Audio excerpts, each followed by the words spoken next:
everyone, this is Chris, and you're watching One Cross Video, and today we are out and about. Originally I had a different subject planned, but I'll be honest, things have been heavy recently.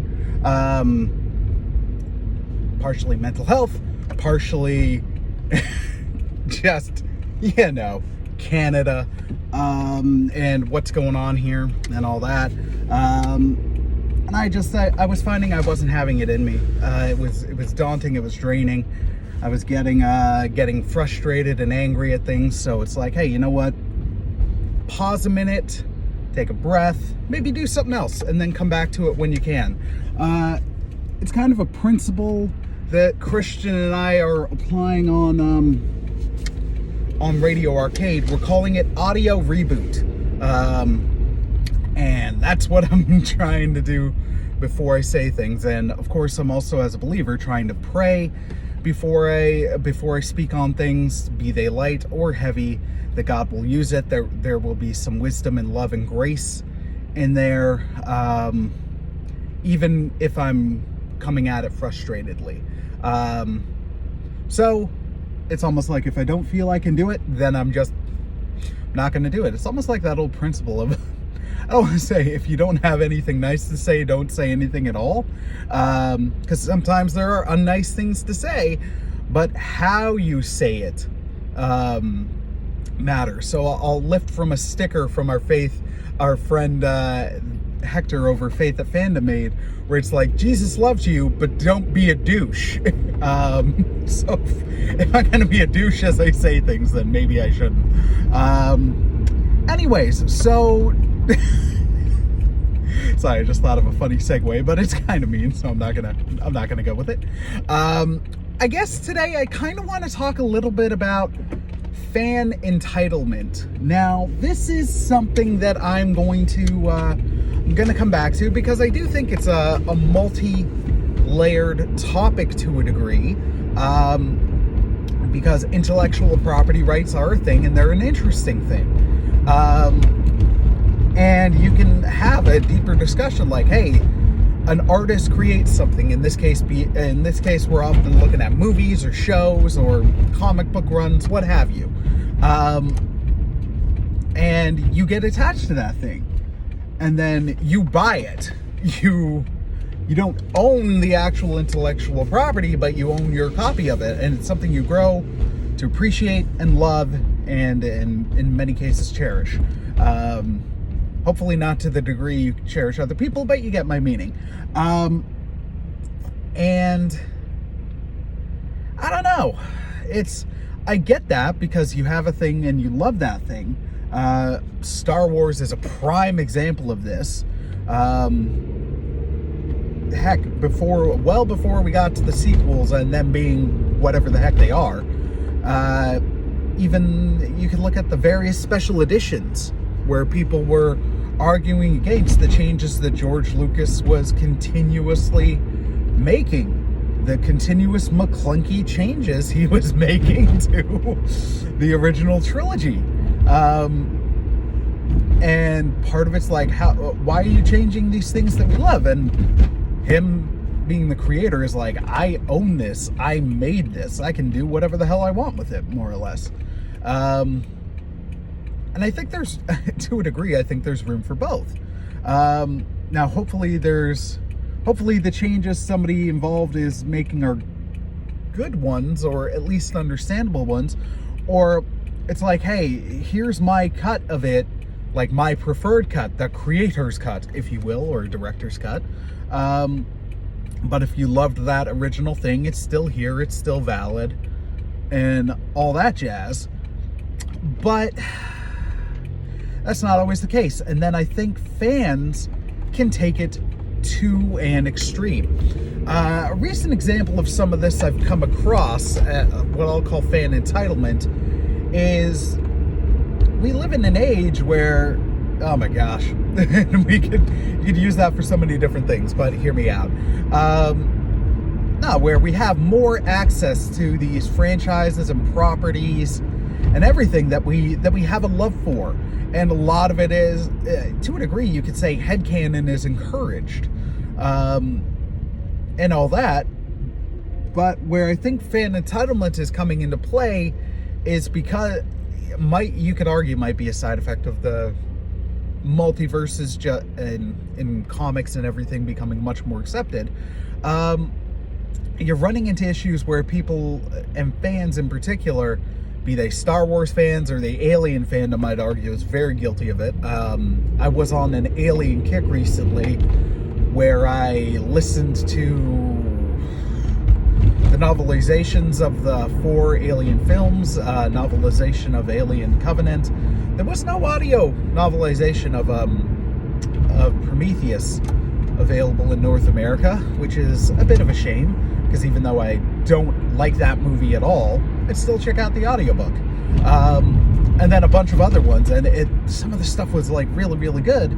So I was hitting up subreddits and forums and everything, and then it's where it was becoming painstakingly clear, almost the fan entitlement. Of course, that's unfortunately always there with Star Wars, and then the DC fandom as well. Oh my gosh. Anyways,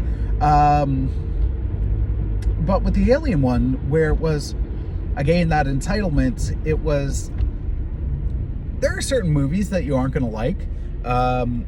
For example, with an Alien, the theatrical cut of Alien 3 is not very enjoyed. I understand why. Heck, I did an episode about it and the many unmade versions of Alien 3. And especially Alien Resurrection is what it is.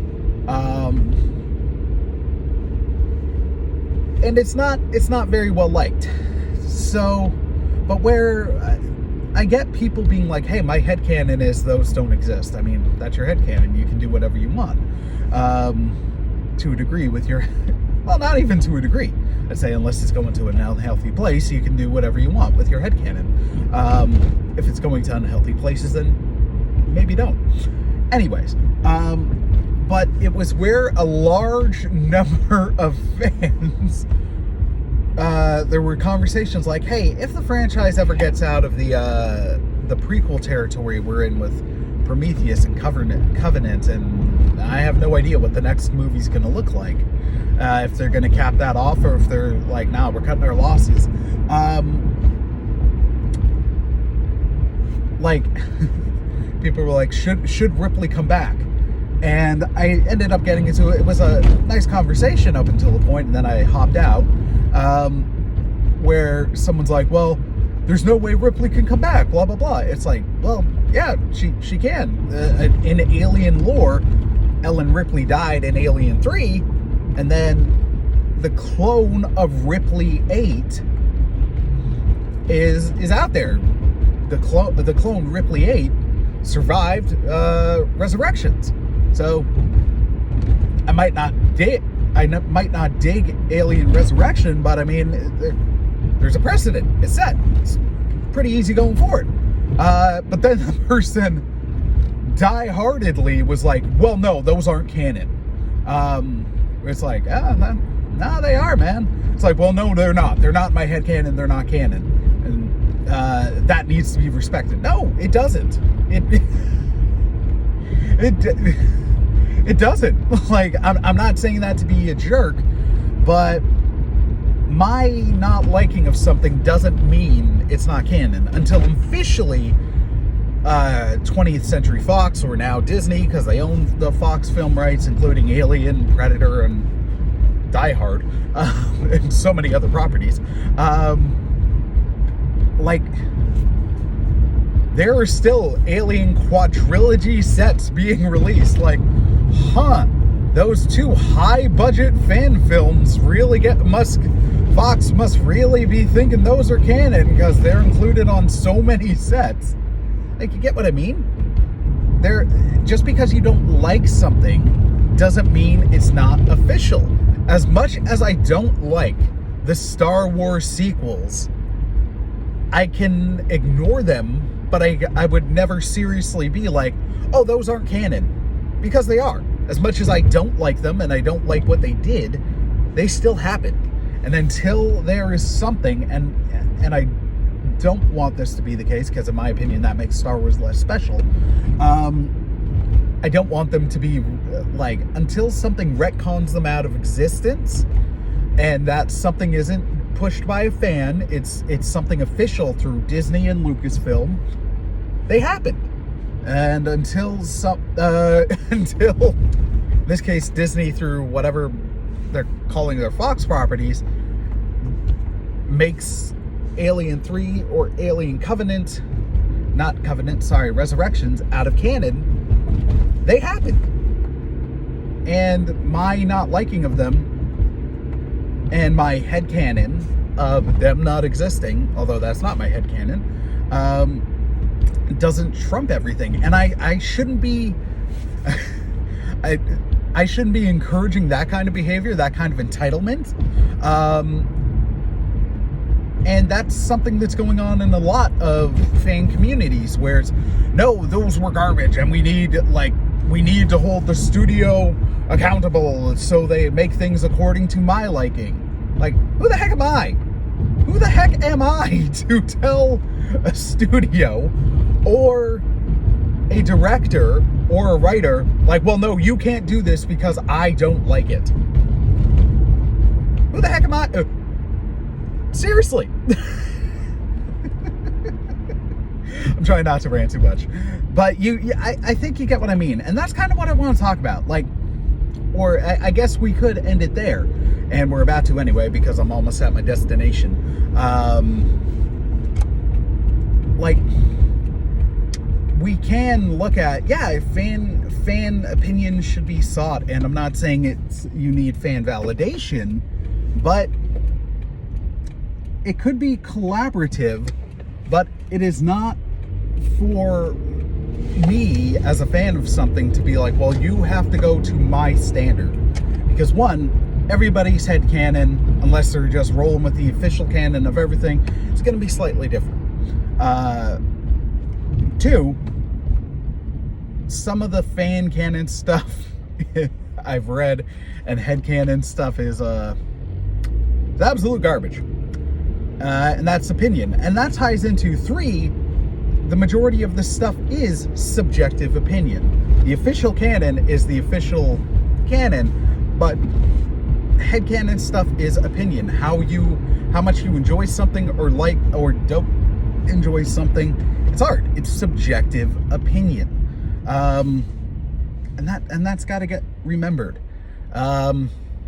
Yeah, I'm just vamping now. I feel like I'm circling, but I think you get what I mean. And this is a wider topic, and it could be done much more nuanced when it's not Chris driving. So we will revisit this, but it's just one of those things where I've been noticing a lot within certain fandoms, the DC fandom especially, where it's restore the Snyderverse, and if you disagree, blah, blah, blah, and all that, where it's like, bruh, my joke is there's a reason your verse didn't happen. But also, like, it's not going forward. You can enjoy these things, but when you're getting hostile and you're getting arrogant and jerkish, and it's like, no, it has to be to my liking. No, it really doesn't. And that's the other thing fans, myself included, have to realize. As much as, yes, we are fans of comic book properties and you could look at us as the core audience, they're not necessarily making all this stuff directly for us. These are hugely expensive things, and they have to make it for a wider audience, and that's not always going to appeal to us, and we got to deal with that. All right, all that being said, I hope this made sense. I hope you guys are having a great day. Praying for you all. Please keep us in your prayers. Keep Canada in your prayers. And remember, Jesus loves you. Don't be a douche. Praying for y'all. And that was especially for me, Chris. Jesus loves you, but don't be a douche. Hector, I love that you made that sticker. All right. God bless everybody. Peace.